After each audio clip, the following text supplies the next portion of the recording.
Good evening, everyone. Welcome to the channel. Before I begin, here are my disclaimers. Today I am going to give you an update about SCIENTECH interim report. LEPU SCIENTECH Medical Technology provides various medical products and services through its occluder business and heart valve business segments. The company's product offerings include interventional treatment series occluders for congenital heart disease, atrial septal defect, ventricular septal defect, patent ductus arteriosus, and patent foramen oval occluder products, left atrial appendage, aortic, and peripheral occluder products, aortic and mitral valve occluder products, atrial septal puncture, and procedural accessories, interatrial shunt, device mechanical circulatory support products, hypertensive device treatment products. The company also engages in manufacturing, technology development, and trading activities. Its products are distributed through both direct sales and a network of distributors. The significant increase in SCIENTECH stock price within the past year remains unclear due to unavailability of precise historical daily stock prices for September 2024. However, it is reported that the company reached an all-time high of 525 TWD on October 8, 2024. Despite this peak, the overall performance of SCIENTECH Corporation stock has shown a decline over the last year, with a minus 3.74% decrease according to TradingView and a 9.94% fall reported by Trading Economics as of September 15, 2025. The primary drivers of revenue growth or decline for the company can be summarized into several key points. Revenue growth is primarily driven by the rapid commercialization of CHD occluder products, particularly Memocarna III and Memosorb IV. The widespread attention and popularity of biodegradable PFO occluder products, Memosorb. The commercialization of Scion Crown Valve and the introduction into over 70 clinical centers in China. Revenue decline is primarily driven by a decline in revenue from other product categories, a decrease in pathway products revenue, which decreased by 17%. Overall, the company's revenue growth is largely attributed to the success of its CHD occluder and PFO products, while revenue decline is mainly due to a drop in sales from other product categories. Net income and profit margins analysis. The company's net income experienced significant growth over the years.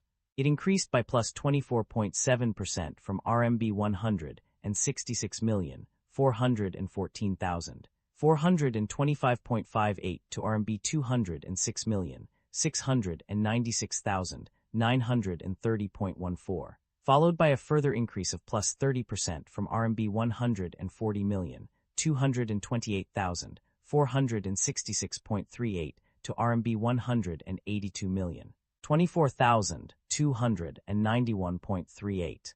The net income growth continued with an increase of plus 32.3% from RMB 249,100,148.65 to RMB 329,705,338.78. However, the profit margins showed a decline in two instances. It decreased by minus 8.4% from 69.3% to 62.9%, and by minus 52.2% from 9% to 13.7%. The missing data on page 55 makes it impossible to calculate the change in profit margin for that year. The contrasting trends of net income growth and declining profit margins suggest that the company's revenue may have increased, but its cost structure or pricing strategy might be less efficient than before.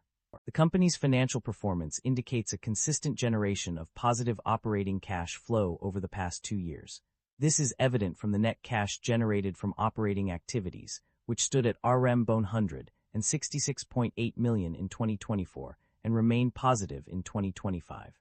Furthermore, the net increase in cash and cash equivalents was substantial, reaching 199,714,896.29 in 2025.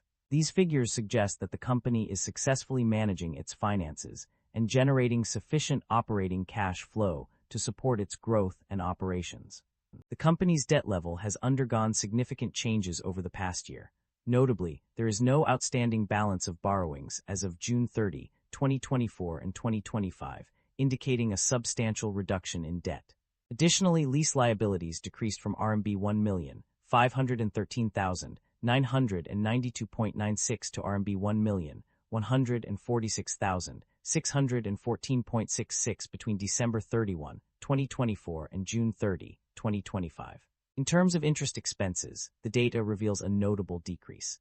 Interest expense has dropped significantly from -14,125,148.17 RMB yuan in 2024 to -9,872,320.2 RMB yuan in 2025. Furthermore, interest expenses decreased from 85,408.45 RMB yuan in 2024 to 74,169.07 RMB yuan in 2025. Overall, the company's debt level and interest expenses have undergone significant reductions over the past year, indicating a positive trend in its financial health. Management is optimistic about the company's future prospects, highlighting several key strategies to drive growth and improvement. Firstly, they aim to introduce safer and more effective products through innovative competition methods, setting themselves apart in the clinical end market.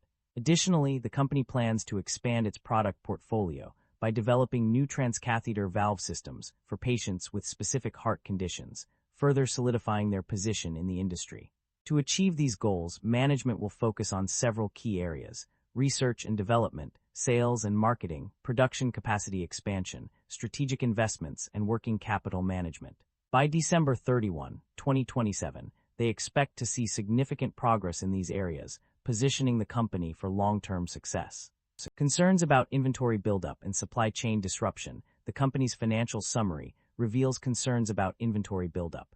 A significant increase in raw materials and consumables costs of 123.5%, page 34, may indicate a potential issue with supply chain efficiency or procurement strategies.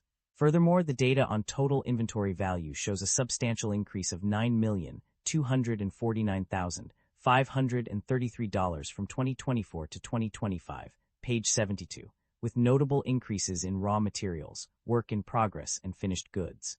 These findings suggest that the company may be experiencing inventory buildup, which could lead to supply chain disruption if not addressed promptly.